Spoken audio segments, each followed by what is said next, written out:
Alright, rockers, joining me now inside the asylum, someone that I have been a fan of for years and have been lucky enough to even say I am now a friend with. And, well, forget lucky, it's an honor to be friends with my next guest here inside the asylum. Her new album, Generation Doom, getting ready to hit stores on April 15th. And you want to make sure you pre-order it now. Yes, the one and only, the mighty Otep, by phone here with me. How are ya?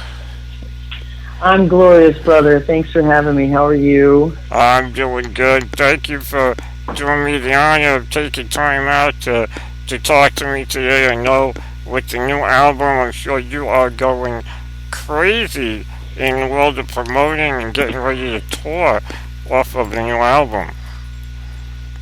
Yeah, it's been really busy. We went from about 2 years of not really doing anything musically related other than touring to suddenly writing a record, creating a record, recording a record, promoting a record, and getting ready to tour on the record, doing videos. I mean, it's gotten really busy really quickly. But you know what? It's a lot of fun. We're really excited about Generation Doom. It's one of the proudest achievements of my creative life, I think, and one of my favorite records I've ever done. Very cool. I mean, it has been climbing up and down for you guys. I know, last we spoke by phone, and you were here with me in the asylum. Hydra had been released. Hydra was kicking ass as a monster of an album that it is. Mm-hmm. And there was this idea that you were thrown out and we had discussed, and that Hydra might have been your last, that it wasn't a guarantee, but at the time you felt that maybe it was time to go in a new direction or do something different. What changed to make you decide there was another album? Yeah, at the time when I wrote Hydra and when I announced it, I felt like I needed to take a break from music. I really meant it. I thought that was going to be it. Music, I needed to step away from the of music. I guess is the best way to say it. I didn't want to pretend. I really needed the spirit of music to come back to me organically, and I needed, I think, to reconnect with my artistic roots. I'd gone through a period where, Hydra was a concept album. It was based on a short story that I'd written about a serial killer who hunted other serial killers, and I based the record on that. And then, and before that, I'd primarily focused a lot of my artistic energy on getting people, active politically and to take the country back from, the tyranny of the legacy of George W. Bush, and also to fight for equality for everybody.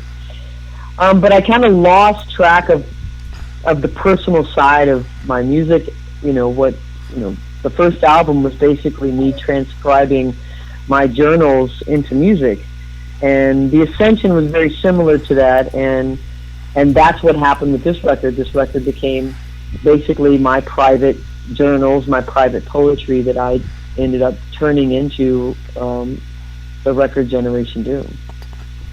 So for you, it was kind of, a cleansing, or if you will, a phoenix rising from the ashes, I guess you could even say, with this album, and that you might have reached a pinnacle at the time of Hydra, and just needed to just say, all right, time to go back and start over again. It felt like that, and I guess being away from music for so long and watching all the things sort of happen in our country. I had gone through a lot of personal changes in my life, some difficult turmoil that had gone on, and I think that I was just compelled again to write, and and I wasn't being forced to make a record out of it. I could just write it in raw emotion, raw thoughts, real thoughts, authentic thoughts onto paper and let it just live there. And then suddenly there was this idea, I could start to hear melody again when I'd go back and read the poems again. And that's when I knew that it was quite possibly time to try to attempt another record. I could definitely say it was worth the wait. I've been lucky enough to have the album digitally for the last couple of days. I have checked it out, and I can say everyone has definitely something to look forward to. It really blew me away listening to it. You're very welcome. And before we get into some of the meat and potatoes of the album, as some might say, this is your first record with Napalm Records, and I know you've been with Victory for pretty much most of, if not all of your career. What made it the right time to change to a new label, and what made Napalm feel like the right fit for you? Well, actually, we spent most of our career on Capitol Records. Okay. We were first signed to Capitol. We did, I think, 4 albums with them, and then we did three and a half albums with them with an EP, and then we did 3 albums with Victory. With Victory. Okay. My contract with Victory had run out. I felt like I had done everything that I could do with that particular group of people, and it was time for a change. And again, this was about the same time where I was just kind of done with the music industry. I was done with executives and offices telling me what kind of music I write, what my genre should be, who I should be talking about, what I should be talking. I mean, it just didn't fit me anymore, so I just wanted to leave. When we were unsigned during the time after Hydra, we toured a lot and just for fun, which was great. And we are friends with some of the guys in Slipknot, and we were invited to play Knotfest. And through some screw up, we actually got moved from the second stage to the local stage, so that when we showed up, we thought we were all of our gear was over on second stage. They said, "Oh no, you guys are playing over there." So we had to race all the way across the festival to this other stage to play. And at first, it was a big stage, but it wasn't second stage. The intensity of being on the biggest, the second biggest stage, or just having that access to that large of a crowd. And we looked out, and out in front of the stage there was about 50 people there. And so, my guys were kind of bummed. They've never played a big festival before, so and we didn't have a manager at the time, really, so we didn't have much to argue about what we were going to do. We were supposed to play right now, so. I told the guys, I said, "Listen, it doesn't matter if there's 5 people or 50 people or 5,000 or 15,000 people in front of us. Just play." And they were like, and I knew they were disappointed, but I was trying to give them a pep talk. And also I knew what was going to happen once our music came over the speakers. So we get ready, we do our thing, we're focused, we get out on stage, our intro music comes in, which is from O Fortuna from Karina Burana, and then we launch into Battle Ready with the air raid siren starts blaring, and what you see from our vantage point on the local stage, you could see all the way across over to second, and what you see is thousands of people racing from second stage over to our local stage. And they're just running and filling in and rushing and rushing and rushing. And I'm sorry, I don't know what band was playing on second stage. It was not deliberate. We did not mean to steal your crowd, but we did. And by the end of our first song, we had gone from 50 people to thousands and thousands of people, and there's video of it, and it went on our Facebook, and that's when we started getting messages from labels and from music types And I didn't really want to talk to anybody about it. I really still wasn't interested in getting back into music. It wasn't until I spoke to the A&R guy from Napalm. His name's Dimitri, and we, you know, sort of built a friendship. And then from that, we just kind of, for about 7 months actually, we went back and forth over letting him learn who I am. I'm learning who he is and what the label is going to do and what they will do and how they've treated their artists and how they've treated the fans, and that's always very important to me, as you know. Of course. And so at that point, it just felt like the right partnership. After going, he didn't walk away after 7 months. He pursued and pursued and pursued, and we were able to work out a great alliance that was satisfactory to me as the artist and to them as the record company. I mean, what people have to understand, I think, is that record companies basically just give you a loan to create the record. Now, they also have a hand in promoting. They are allegedly, a good label knows how to promote the record. They know who to contact. They have the contacts. They know which hands to shake, which palms to grease. They've got people that like them, that want to work with them. But basically, they give the band a loan to make the record, and that loan pays for the producer, it pays for the studio, it pays for the equipment, and it pays for the manufacturing. And then record sales helps to pay that loan back. And that's why record sales are so important. That's why you've seen so many underground bands kind of disappear for long periods of time, because it's almost impossible to ever pay that loan back. So your music and everything, your debt to this label is in perpetuity.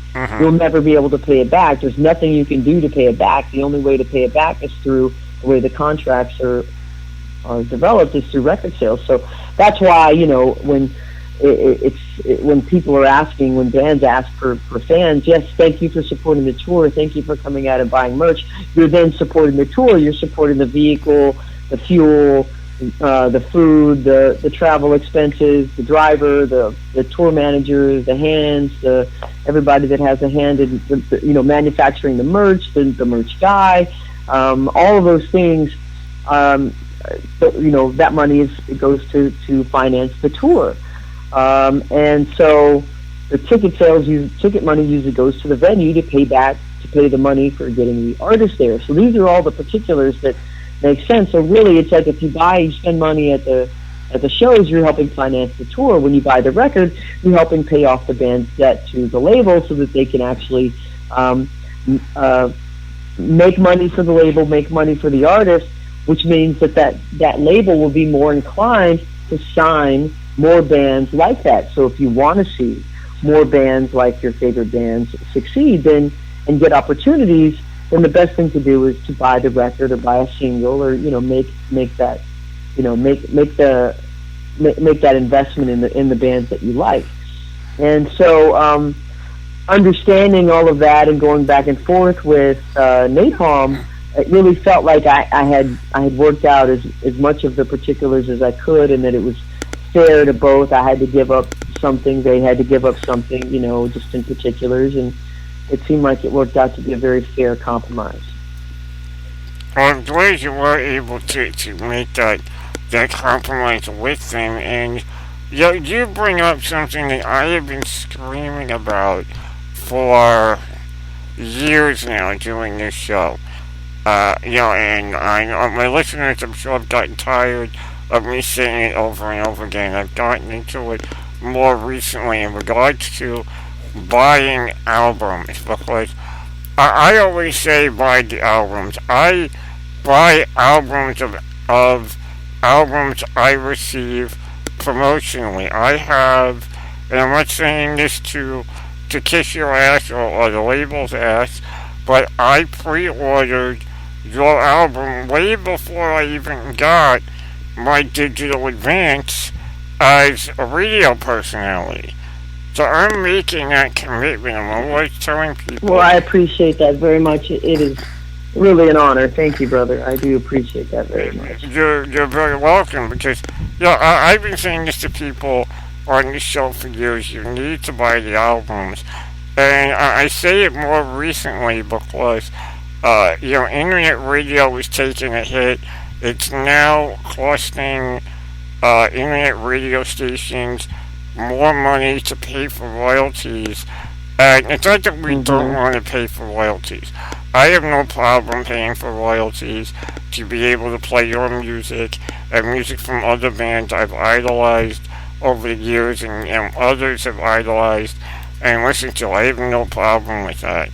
The problem I have is that there were over 5,000 internet radio stations, some that are very professional, like myself, others that are hobbies, that have shut their doors because the Small Webcaster Act disappeared, which allowed for a lesser percentage based on however many people actually listened to the station. And that's because Spotify has become people's source of listening to music, and they pay next to nothing in royalties, and people don't buy the albums. Their answer is, That's right. well, I listen to it on Spotify. But, and I'm sure you can agree with me in saying that if you buy the album, you can listen to it as many times as you would on Spotify, and at least you've done the right thing in helping the artist and the label. That's right. And I tell you, there the thing with Spotify is, and it's listen, it's hard to. This is not me bad mouthing them in any way, but the hard truth is that they don't pay any. They pay very little royalties. I think they pay pennies a stream, and so a band that may get 1 million streams just maybe will get less than $1,000. It's that much because that money has to go to the label first. Right. Again, it goes to the label first, and then they pay streams out of that. I know. I've spoken to people at Spotify who feel terrible about it, but they're not going to change it. Why? Because there's no reason to. There's no regulation to make them change it. And the fact is, people are listening to it. The thing for me is that, look, someone can look at a Picasso and say, "Oh my gosh, this piece of art is amazing." They can look at Michelangelo's sculpture of David and go, "This is beautiful. It speaks to me." But you can't see it every day, and unless you're like super rich, you're not going to be able to own an original Picasso. But a song is a work of art. A song it's on your lowest day, you put on your favorite song. On your happiest day, you put on your favorite song. Or if you hear a song that used to be your favorite song and it brings back all those memories, joyous and brings you right back. It's a time travel machine. It'll take you right back to that moment when you first heard it. And I think and you can get that song for $1. And that's a piece of work that'll stay with you for the rest of your life, or you can get it for $10. And that's for the whole album, and that's a piece of art that will be with you for the rest of your life. And for labels like Napalm, this is my first album with them, and so far, they've really gone out of their way to make sure that the fans are treated well. They've kept shipping to almost nothing, whereas a lot of labels will pretend that it costs more to ship so they can make even more money on the pre-order bundles. They've worked really hard to give the fans these really exciting pre-orders with all the different vinyls and the exclusive T-shirts and one-of-a-kind guitar picks and all these things. The banners, they have these really cool Otep banners, and they really tried hard to do all these things. And really, to reward them, the best thing you can do is to invest in it and say thank you for taking a chance, because they don't have to. I mean, the picture discs that we're doing on Record Store Day, nobody even makes picture discs anymore, but they're doing it, and it's because I spoke highly of the Otep tribe. I spoke highly of the fans. I convinced them that if you invest in the fans, they will come back. And I'm hoping that so far it seems like it's working because Generation Doom is doing very very well. But for those that are still aren't convinced, understand that if you want to see, if you're tired of seeing pop acts continuously get all the attention, then you have to invest in the underground acts. You have to. Yeah, I mean, That's the only way the music industry sees things. They don't look at like, oh, well, how much merch do they sell, or how many people showed up at their concerts. They say, how many records have they sold? right. And that's how archaic the system is, and that's really what they're banking everything on. So if you want your favorite bands to be on more festivals, if you want your favorite bands to get more opportunities and more exposure, to play in your city or to play near you or to be able to tour more or to see more of them, and you hear all these other pop acts and movies and TV. If you want to hear your favorite bands in those places instead, then you have to buy the record, and it's $10. It's $1 for a single. It's $10 for the record. I really think that's not asking a whole lot. For something that's timeless and will stay with you forever. Exactly. I mean, like I'm 35, and I remember when a brand new CD was, $15 on sale in Sam Goody the day it came out. And if you didn't get it that week, it was like $20 a week later. And you look at albums now, and you go, okay, they're $10 to $12 an album. They are the one thing in this world that is not going up in price. It's actually going down. It's become more affordable. So there's really no reason to not go out there and purchase an album. And again, I'm not saying this to kiss anyone's ass, but it's just the way the world is. You need to get out there and buy the albums and support it. And it's kind of the other way around from years ago. People forget. It used to be you toured to let people know, to make up the money from what you didn't get on the record end deal, where now you're doing everything. You're touring to make money for the tour and remind people, hey, there's an album out, go buy it. Yes. Indeed. Thank you for your advocacy, brother. I really appreciate it. And listen, the idea is, when technology first came out, it was exciting. You mean I can get it for free right now? I don't even got to leave my house? That was exciting. I understand it. I really do. And people were doing that, with movies now. And, we do have a lot of streaming services, and that's great. But, at the same time, I think that, your point is well received, that, and I think spot on, that, the cost of a record now is between $10 and $12, and you get a lot. I mean, we even went so far as to offer different packages. You can get a vinyl package with the album if you pre-order it, and then if you also want to buy it in one of the digital sites, either Google Play or iTunes or Amazon Prime, you actually get 3 or 4 bonus tracks. So we were trying to make it worth everyone's while. Like, okay, so buy it here if you want to get the bonus tracks.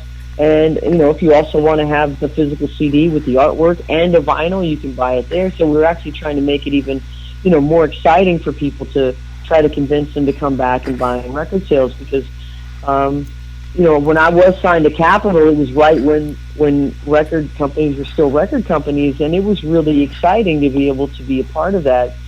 And then to kind of watch it fall apart was a little heartbreaking.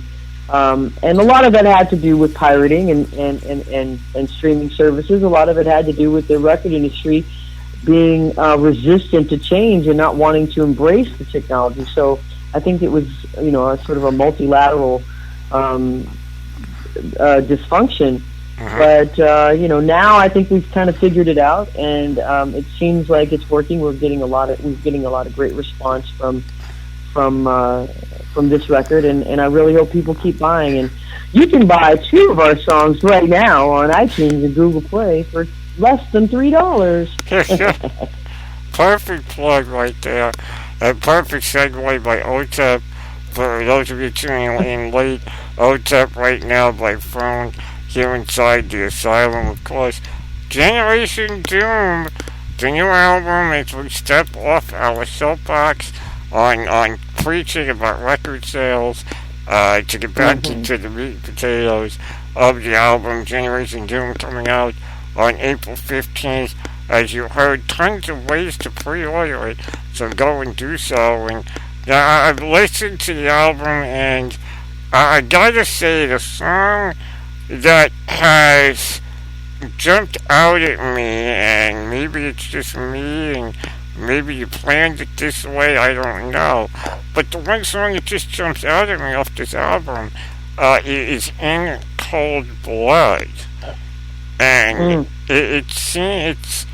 it's something different from what I've gotten to know and expect as a fan of your music. It's been listening to you for many years, and again, I have the honor to be able to call you a friend. And I've That's known great. you over the years to be that aggressive style vocal, and really in the poetics and the occasional, even occasional hip hop kind of vibes on certain songs. Mm-hmm. And when I heard In Cold Blood, I found myself doing a double take at my computer going, wait a minute, you're singing. You're singing, and it's amazing, and the harmonies are amazing, and I'm just like, I'm in love with this song from the first time I'm hearing it. And I want to ask if that was something you thought of doing. Is that how it came to you to do it differently than what many have come to know over the years, or was it just an accident? Let's face it, I'm dying to know. Well, I mean, we've done. Thank you very much. In Cold Blood is a really, really important song to me, and I'm really glad at how well it's been received.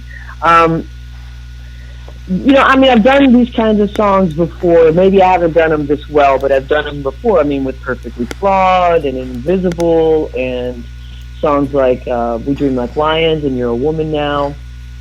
I mean, I've done these types of songs before. Hmm. I think that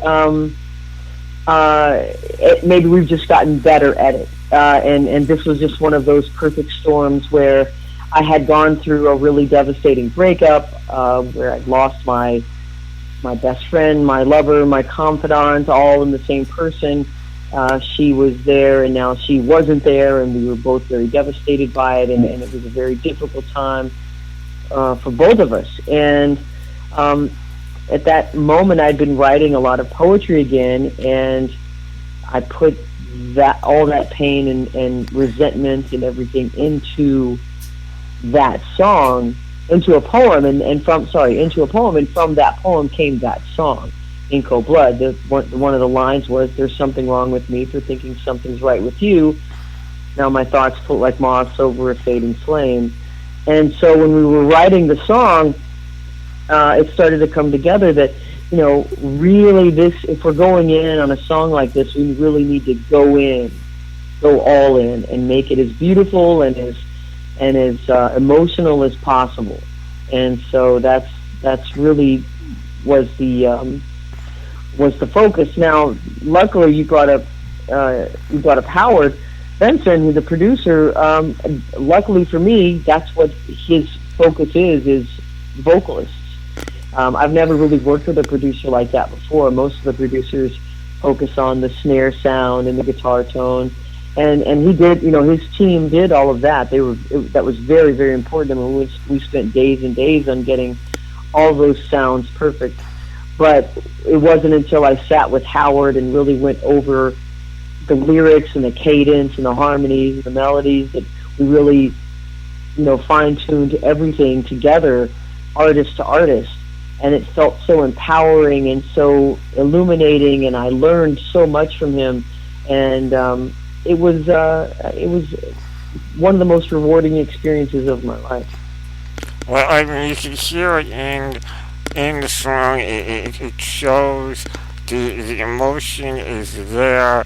As I said, I heard it and I kind of, was one of those you almost snap your neck kind of moments because it was something that I wasn't expecting and in a good way. And it's one of those songs where I sit there and I go, I'm like, gee, maybe you'll finally make it past, the hardcore channels on satellite radio and maybe make it onto Yeah. an Octane type of channel with a song like that. Not to say that it's a poppy, catchy track, but there's something to that in both the lyrics and the sound that it's got the capability of bringing in a new audience that might not be Thank you. familiar.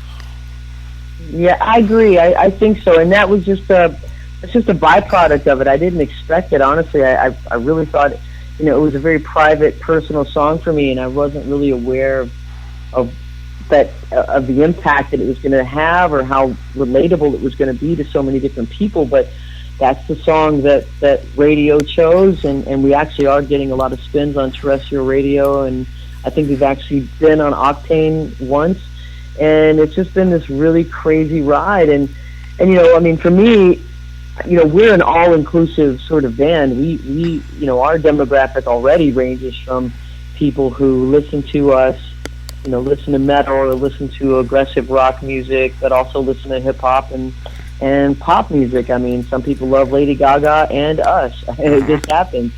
And so for me, it's never really been about being bound to a genre. It's really just about who the message speaks to. And if this song can engage more people to listen to our music and to our message, then I'm happy to do that. And I'm grateful for it, really. And again, it just one of those perfect storms. Absolutely. Sorry, I feel. Go ahead. I feel bad I went through that relationship, but at the same time, out of that heartbreak came this really wonderful song, and so Yeah, it's sometimes clouds have silver linings. Yeah, exactly. You took the words right out of my mouth. I was going to say exactly that. Sometimes it's the darkest moments in our lives that actually brings to light our greatest achievements. And I think you definitely have that with this song, In Cold Blood. I mean, the rest of the album, I could sit here and literally go track by track with you about the album because it is just that good of an album all the way around. And I know you're busy, and I just got a couple more things I want to hit on regarding Generation Doom, if I may. And of course, first being the title.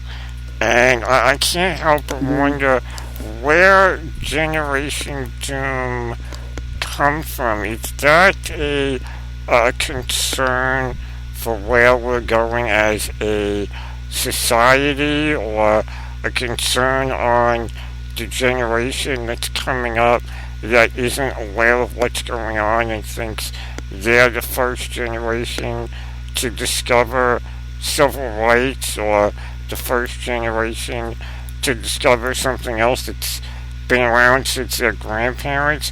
Where did that idea come from for this title? I think it's everything it encapsulates everything you just spoke about. I think that we're at a juncture in our society where we're either going to move forward in very bold strides and move our civilization forward, or we're going to fall backwards into being a doomed generation. And so that's where the title came from. It feels like we have all the technology and the wisdom and the intellect to really change this world progressively, or we're just going. But we have to be active, and we have to be. We can't be silent. We have to be aware and very loud. about it. Otherwise, we're going to fall back so far back, I fear, that we may never get back up. It is true. Yeah. It's been something I've been seeing. I mean, with me being disabled, I'm very aware of everyone's fight for equality. I have my own fight for equality. You have yours, and everyone's got theirs. And I just look and I'm like, everyone's fighting for equality all of a sudden, but it's been a fight that's been going on for years, and it just seems like the college generation now, the ones that are in their 18 to early 20s, seems to think this is new, this is uncharted territory, when it's been something we've kind of all been fighting for many years. And I think you are right. We are at a very dangerous tipping point of either going Sure. backwards or forwards. Well, I think that what we're seeing is young people getting involved and getting active, and they're fighting not only the battles that have already been fought or that have been waged for a long, long time, but they're also taking it upon. They're looking at it from their own perspectives, because that's really all that they can look at it from. Their own experiences. So for them, it's their take on the civil rights movement. It's their take on the fight for equality. One, we can blame it on the educational system in this country that maybe doesn't focus on civil rights heroes that have been fighting for equality for a long, long time. I kind of wonder if it was similar to, say, the women who fought for the suffrage movement in the 20s to get the right to vote. When the feminist movement came around in like the 60s, if some of those women felt the same way, like, oh, you young whippersnappers are coming along, and we've been doing this, since before you were born. And I think that's we need. I think that there's this tendency to be like, oh, okay, they're arrogant a bit, and that arrogance comes from passion.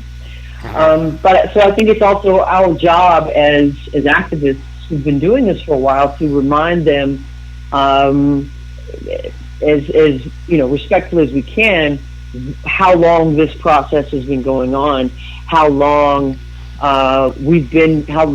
this arc towards justice has been, and yet we need them to continue to fight. We need them to bring new blood, new passion, and to make this and to normalize this, so that it can, because this is the next generation that's going to come up and see that and don't understand. It's the same way now that we look at mixed relationships, where it's biracial relationships, and we look at those relationships and say, well, that's no big deal. But then we look at old films and go, whoa, that was a really big deal back in the 60s and 70s for a white man and a black woman, or a black man and a white woman.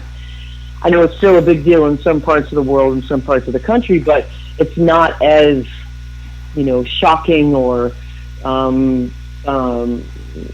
I think groundbreaking and trembling the pill was at one point. Now it's just, hey, two people love each other, get over it. And I think that's what's happening also with the gay rights movement. I think that's what's also happening with all types of fights towards equality and justice. And we just have to keep them, first we have to keep them involved, we have to keep them informed, and bring them into the fold. And sometimes we got to jump in on their fold. I mean, because they're organizing their own thing. I remember actually there was some teenage, this young boy who's gay, he's openly gay, he's a teenager on Twitter, and he corrected me about what they're now using in terms of LGBTQ plus, so that includes, it leaves no one out. And I can either sit there and accept the fact that we just had a a disagreement on something that seems kind of baseless and pointless, or I can say, wow, that's pretty amazing that a teenager is so passionate about this idea of being all inclusive that he's, acting as if they started the movement. Well, fine. Think you started the movement. I don't care. Just keep the movement going, because just like going on a diet, the ones that last, that maintain your weight, are the ones that become habitual and last for a very long time. It's not something that just explodes and detonates and then goes away really quickly. And that's sort of what I'm hoping is going to happen with this movement towards equality, is that people are going to, it's just going to normalize itself. And the things that, I think we kind of see that now with the way that people are revolted. But the majority of Americans are revolted by the things that the Republican Party has been saying about immigrants and gay people and all that. Yeah, we can definitely say right now the political world is a mess, and hopefully society can wake up and make them realize and clean up the mess that they are creating. I agree. Hopefully that generation. I've been doing my own fight for equality for disabled recently, where we seem to be getting the short end of the stick, as they might say nowadays, and so there's a bunch of us getting that ball going. And look, at the end of the day, we all need to realize we are all the human race, whether skin color differs, whether sexuality differs, whether health differs. We are all the human race, and the sooner we all realize that as a collective whole, the better off we all will be. Bravo, brother, indeed. Thank you. And look, I know you're busy. One quick last thing about Generation Doom. If memory serves me right, and if I'm wrong, feel free to correct me. Is this the first album that does not have original hand-done artwork? I noticed you're going for a full live photo, kind of end of days kind of theme on the album. What was your decision in doing a photo design for the album as opposed to artwork in the past? Yeah, that's a really good point. No one's actually made that observation, and I'm glad it was you that made it. I believe that this writing this album reminded me a lot of Sevastra, and it also reminded me a lot of the Ascension. And on the Ascension, we used a photo that was meant to, give the visuals of an ascended being, and because that's the way I felt at the time that I was moving past artistically my past. And on this record, I kind of felt a similar association to the Ascension, and so I felt like I wanted something similar to that. I didn't know what I wanted. I know that I was very impressed by the movie Mad Max Fury Road for a number of reasons. One, because it's a badass movie and one of the best action flicks ever made, but also because of the subtext in it, the message that's in it, where this tyrant controls all the water, and that's how he controls all the people, and there is this one person who's trying to take these captive women to the green place, someplace where they can be free and be individuals, and where no one controls nature, no one controls the water. And I remember, thinking that movie and a lot of the subtext that were in it really kind of jived with my feelings on the album Generation Doom, on my theory behind the name Generation Doom, and so I wanted to use those optics in the album art, and so we based a lot of what we did on Mad Max Fury Road. And when we were doing the photo shoot, the photographer P.R. Brown, who I've worked with on almost every album since the beginning, Sevastra, House of Secrets, so forth, he he's the one. He said this has got to be the album cover. This is it, and he pointed to it, and I was like, wow, it looks amazing, and I wish I looked like that in real life. But he said that no, this is a very powerful image, and I think sometimes you just have to trust the people that you work with, and that's why I love collaboration. So I said, okay, man, I trust your eye, and that's the story behind that. So. That is awesome. I love it. It's a very powerful album cover, and look, if we all looked as good in real life as we did in photos, let's face it, we wouldn't be true to ourselves. Photos are often interpretations of how we're seen by others. So while you look great in the photo there, I'm sure many will agree you look great in your regular everyday life and on tour as well. Thank you very much, Taylor. That's very sweet of you. Yeah, I appreciate it. And I really am happy to speak with you and hear you're doing well. And we should do these interviews more often. Let's check in again when I'm on tour. Maybe we can do an update out on the road. Sounds like a plan to me.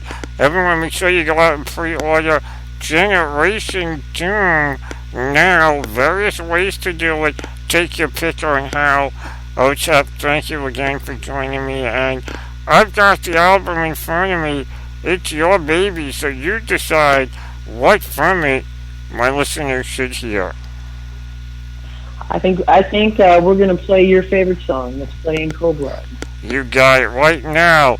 In Cold Blood, my favorite off of Generation Doom. Go pre-order it now and stay tuned.